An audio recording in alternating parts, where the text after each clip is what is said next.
So let's bring you our Gravitas exclusive. The fighting entered its 6th day today as Turkish television was airing footage of an Armenian drone being shot down. Armenia's president, Dr. Armեն Սարգսյան, sat down for an interview with WION. In a clear message to the international community, President Sarkisyan blamed Turkey for triggering the conflict. He said Turkey joined the war to bully Europe and to hold it hostage. Here's an excerpt from that interview.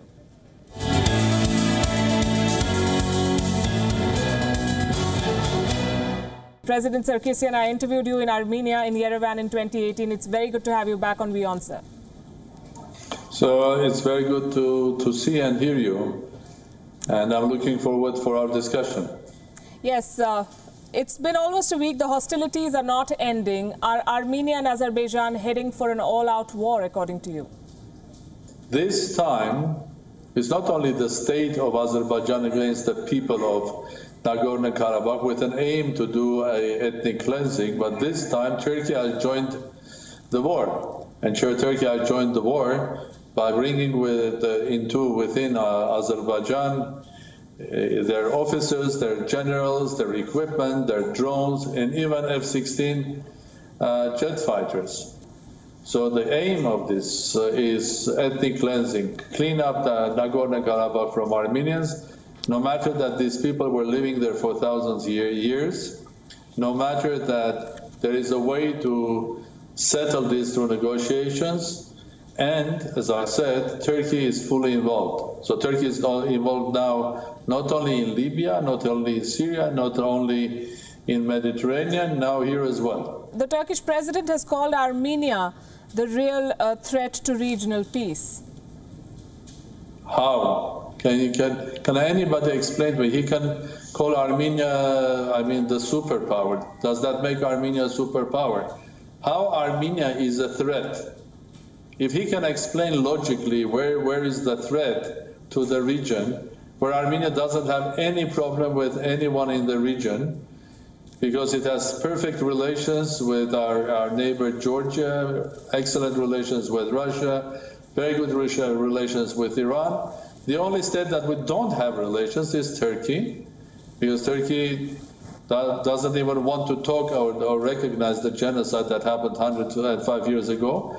And the only problem there is the Nagorno-Karabakh, a small enclave of Armenians. But the Azeri side and the Turkish side that decided they want to get rid of it.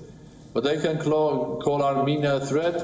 Well, it's not the first time. I think President Erdogan is calling this or that. They call something in Libya, they call something in Iraq, they call something in Syria. They always find a reason to get involved. So I think I completely deny what, I don't agree at all what President Erdogan is saying.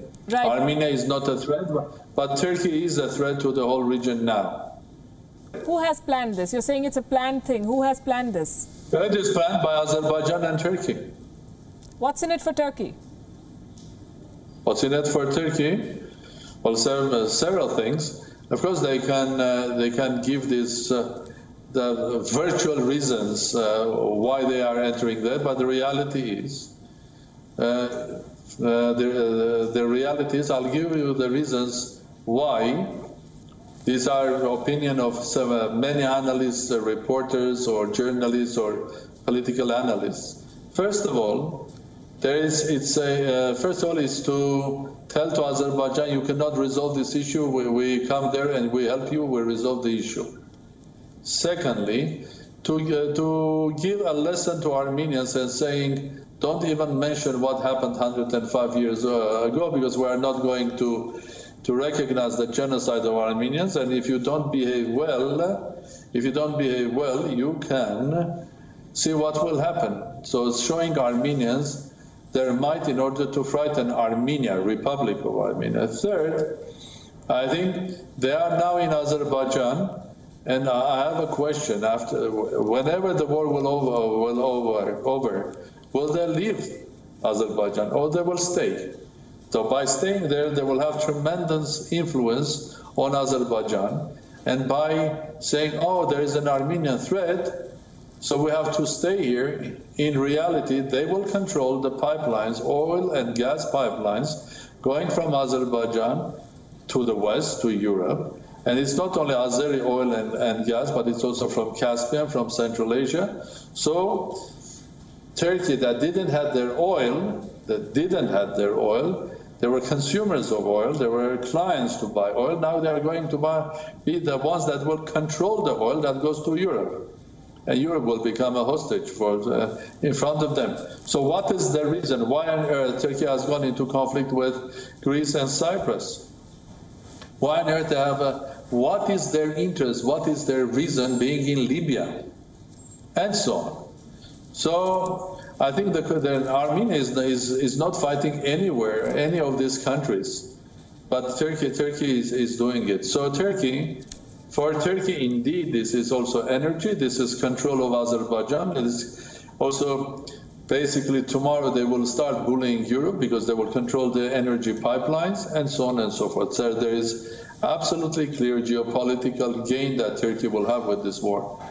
Azerbaijan's president Ilham Aliyev has said that his military would keep fighting until Armenian troops withdraw fully from Karabakh. Now, Armenian Prime Minister Nikol Pashinyan has also spoken, and I'm quoting from what he said. He said, it's not very appropriate to speak of negotiations at a time when intensive hostilities are on. To me, it sounds like a classic stalemate. Are both sides even interested in a resolution, sir?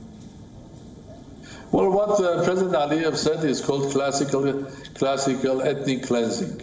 So we'll not stop until we'll kill every Armenian in that territory. It's called ethnic cleansing, cleaning up territory from people that lived there for thousands of years. That's clear for me. What my Prime Minister is saying, basically when there are people dying there, we have to do, in this specific case, 2 or 3 steps first. Step 1, Turkey has to withdraw. They are not a party of this conflict. They have to withdraw from this conflict. Because imagine if Turkey is involved, then third party, fourth party, the regional powers will start involving. We will get a mess.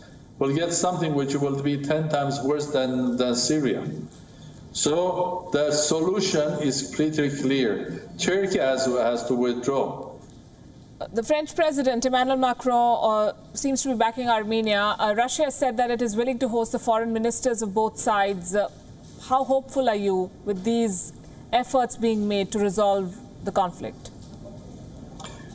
Well, I'm always hopeful. If I would not be hopeful, why I'm sitting here as president, I'm hopeful, and I am the one that is, I want to work for the ceasefire. I want to work very hard, speaking to everybody. Well, I don't think that President Macron is supporting Armenia. The President Macron is supporting the reality, and the reality is Turkey doesn't have anything to do in this conflict.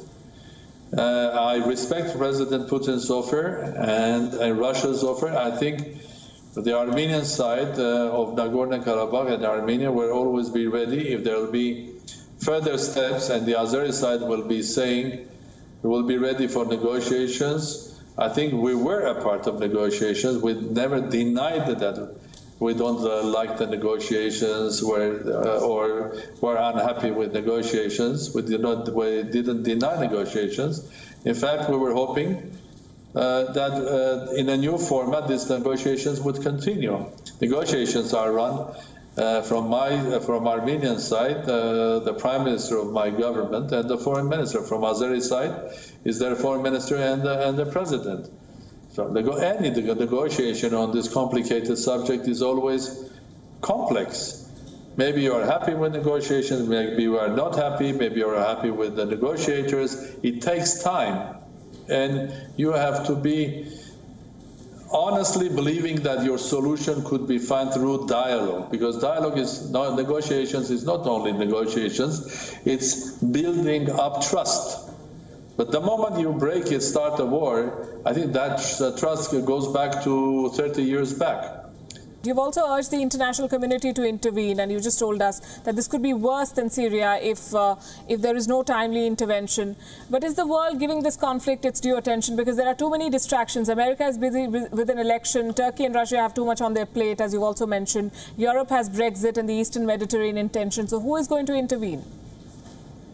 Well, exactly. I think that your logical sentence was absolutely beautiful, except the fact that you are saying that Turkey is busy. Turkey is the creator of this conflict. So if you take out Turkey from your logical sentence, yes, indeed, the United States is going through presidential elections, so it will be very difficult to have their attention. Yes, indeed, Russia has its own problems, be that in Ukraine or with Belarus or maybe others. Yes, indeed, everybody is suffering from COVID. Yes, indeed, Europe is very busy with the UK's departure, which is creating more questions rather than solutions, and so on and so forth. And plus the COVID, and plus the economic difficulties of everybody. That is why this moment was chosen by Turkey and Azerbaijan to attack, because they know that the international community is so busy, so they can do whatever they like. They can behave like I don't know. They can bring terrorists to a terrorist and jihadists into this picture. They can bring their army from Turkey, and then the international community will try to intervene. But as you said, because everybody is busy, the needed pressure will not be enough. That was their calculation. There's only one thing that they didn't calculate, that people of Nagorno-Karabakh have been fighting for thousands of years for themselves. So they are not going to give up. President Sarkisian, thank you very much for being with us on WION. Thank you very much. It was nice to hear your voice. Thank you for watching Gravitas on WION's YouTube channel. If you want to stay up to date with what's happening around the world, then subscribe to our channel and don't forget to like and share. Thank you very much for watching WION. World is One.